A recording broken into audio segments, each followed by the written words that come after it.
friends, my name is Bree and this is Odie. Say hi!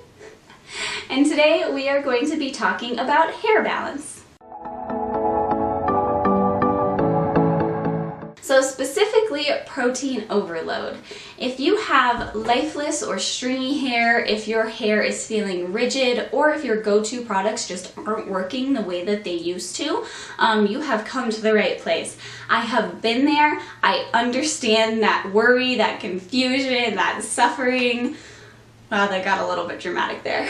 But I have been there and I understand, and I've gotten out of it in one wash. So if you guys would like to know how I took this inflexible rat's nest to these moisturized, healthy, and bouncy curls, then please keep on watching. So there are a couple different ways that protein can overload our hair, and we need to know about both of them if we're going to be able to accurately fix the problem. There are two different types of protein molecules.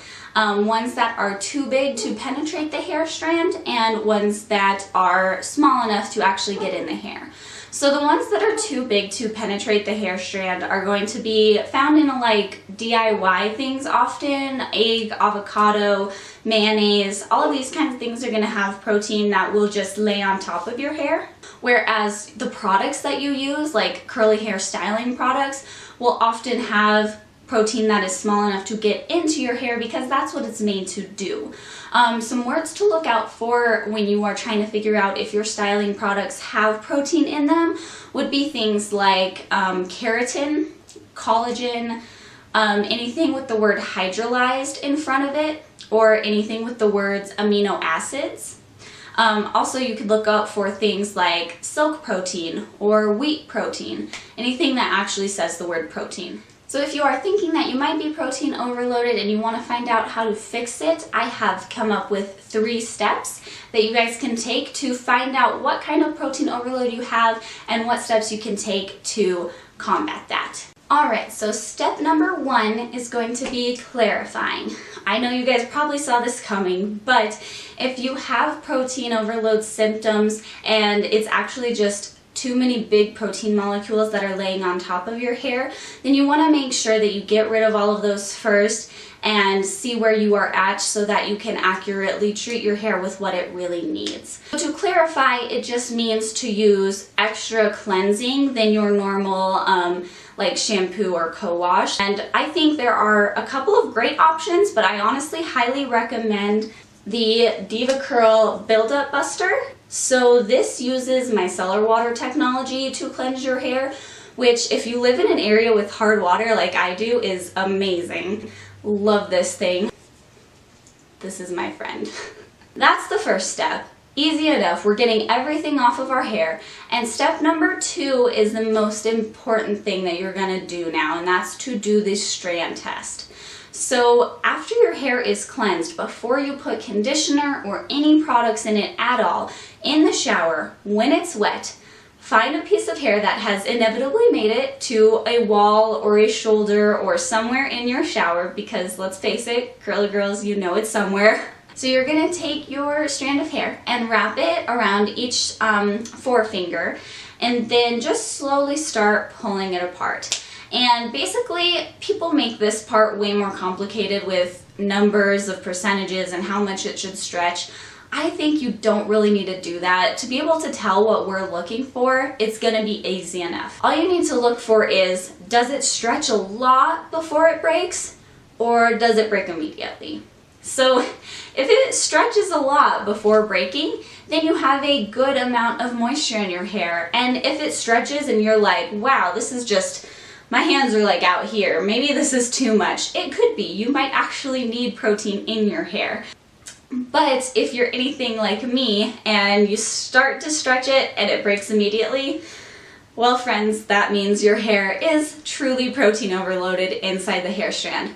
But not to worry, I have a solution. So let's move on to step number 3. So step number 3 is to decide what you're going to do based on your strand test. Whether that's adding protein in or taking protein out and basically trying to re-moisturize that hair that has no moisture left in it. So when I found this out, I went ahead and just did a deep conditioning treatment. I had this brand new deep conditioner, which I actually have right here. It was the Briogeo Don't Despair Deep Repair Mask. And I had not used it yet. I knew it was expensive, so I knew I wanted to save it for a time where I would really need it, and this was that time. So if you have anything like that, break that sucker out. And if you don't have any deep conditioners at home, not to worry. You can go ahead and start adding olive oil or other types of oils to your hair, and you can kind of make a do-it-yourself deep conditioner. Now at this point, I went ahead and put on this deep conditioner and I left it on for 30 minutes. The bottle, or the tub I guess, says leave in for 10 minutes before rinsing. For even deeper conditioning, cover the hair in a plastic cap to retain moisture while sitting under the dryer for 20 minutes, then rinse. I left it on for 30 minutes and I put a cap on and I put heat over that. I really wanted to get this into my hair. And it gave me the results that I was looking for. Water equals moisture. A deep conditioner, a regular conditioner, do-it-yourself at home oil treatments, those are all just aids to help get that water inside of your hair so that you can retain the moisture. And this is the difference between before I did my deep conditioning and after I did my deep conditioning. It was crazy. I literally even put on the same shirt and went to the same part of my bathroom so that I could show you guys without any environmental differences how insane of a difference I saw from just doing one long, hard, deep conditioning treatment for my protein overloaded hair. Now something else we need to keep in mind is that protein and moisture really do need a balance with our hair. You need protein to give your hair the structure. It's going to help it curl, which is why my hair was so curly when it was protein overloaded. But you also need the moisture to let it flow, let it bounce. And so it kind of is a hard balancing act to find what is perfect for your hair. And what worked for me in one wash might not work for you guys. You might take a few washes, you might need to try a couple different methods, but I promise if you stick with it, the end result is so worth it. Just to see even a little sliver of progress where your hair starts to look and feel better again gives you so much motivation to keep going, and so that's what I hope this video will do for you guys. If you guys have been wondering if your hair is in protein overload, trying to fix your hair if it is protein overload, and if this was helpful, please let me know in the comments down below and give this video a thumbs up. And if you have not done so already, consider subscribing to my curl family. I am brand new here on YouTube, but I would love to just connect with some other curly girls who are transitioning. Man, this curly girl method is like crazy, but I really love hair. I love hair so much, so it's worth it to me. And I would love to connect with you guys who are also in the same boat, get some feedback and advice from others, and I will help anyone out who asks me questions in the comments down below as well. And until next time, I will see you guys in the next video. Adios! You are just all up in my business. Yeah.